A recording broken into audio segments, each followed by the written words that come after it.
Ice Bucket Challenge добрался до Якутска. Накануне вечером в сети появился видеоролик с участием главы столичной администрации.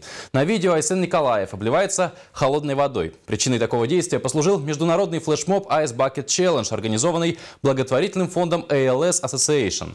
По правилам благотворительной кампании участники акции должны перечислить в фонд $10, облиться ведром холодной воды со льдом и бросить вызов еще 3 участникам.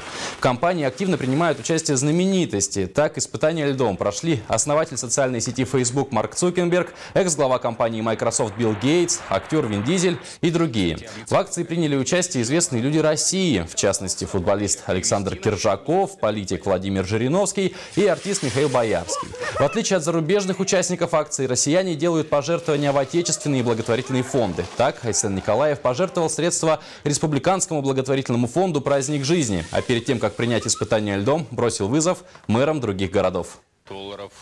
Я отправляю вызов своим коллегам, дальневосточным мэрам, Сергею Абрамову во главе Магадана, Александру Соколову, мэру Хабаровска, и Игорю Пушкареву, главе Владивостока, примерно в таких же условиях принять вызов.